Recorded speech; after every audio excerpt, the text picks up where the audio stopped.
Let's go ahead and only spend $50 in creating a vegetable garden where you'll have endless abundance and harvesting vegetables left and right.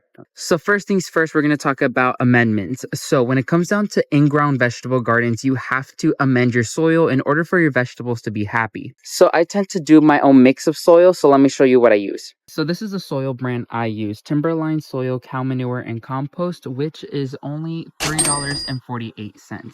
Now, another good option is to use the Timberline topsoil, which is only $2.90, which is a more affordable way you can make your vegetable garden. Since we're going to be doing an in-ground vegetable garden and we're going to be amending it with a whole bunch of other stuff, I'll be using this one. And usually the fertilizer I use is Earthworm castings, which is $9.98, and technically it's $10, but you'll be able to use this throughout the gardening season, so it's a good investment. Another amendment I would use is perlite, which is $6.98, which is great for aerating the soil and allowing it to be well draining. So it's another great investment. So now let's talk about the veggies you're going to go ahead and grow.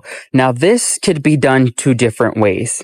One is you could grow them by seeds ahead of time before your planting date, and you could save a lots of money and you have a wider variety with just planting seeds. But let's say you are a beginner gardener and you want to have a plant already grown to grow in your garden. Seedling starts is always a good option, only if they're healthy plants. And I tend to always go after these 6-packs as it's only $6 for 6 plants. And most of the time you'll get more than one in a cell. And since, for example, this plant corn, it's in season right now, and we could grow them out like this. So this is a really good place to start. And usually for the springtime, your big box stores will have good deals going on. For example, 3 plants for $12, and it's for their herbs and their vegetables. And when shopping for the plants, always look for the healthiest plants that don't have any pests or disease on them, so you could actually have a healthy plant going home. Right now, it's a good time for peppers, so I'm going to go ahead and take advantage of the deals here as well. So we made it back into the garden, and now let me go ahead and show you how to prep the area for your vegetable garden. So we have our earthworm castings, we have our soil, and then we have our plants. So we have a couple of different types of plants. I have a crookneck yellow squash. I have a husky cherry tomato. I also got all the colors of bell pepper. So we have the yellow, green, and red, I believe. We also have a Thai hot pepper. And then we have our sweet corn, which was in the 6-pack. So all that we're going to go ahead and plant in this area.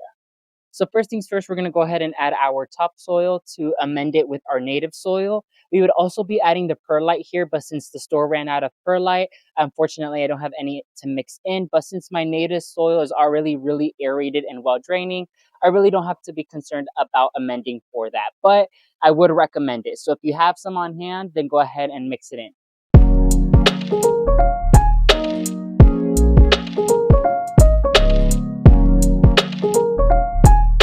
So I went ahead and laid out the plants the way I would like them to be and how they would fit the best. So now what's left to do is just plant them, making sure you mix in the earthworm castings in each hole before planting.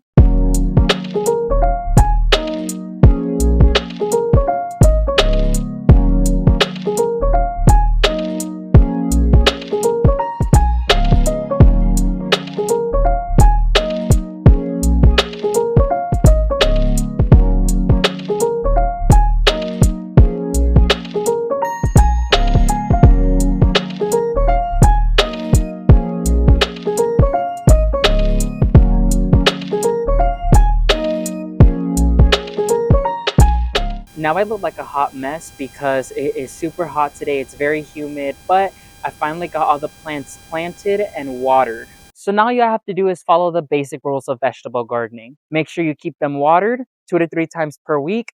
Make sure they're fed, so about once a month with the earthworm castings. Make sure you stay vigilant for any early signs of pest or disease so you can treat the plant as early as you can so you can limit the amount of damage the plant goes through. And stay on top of harvesting because the more you harvest, the more veggies it will produce for you.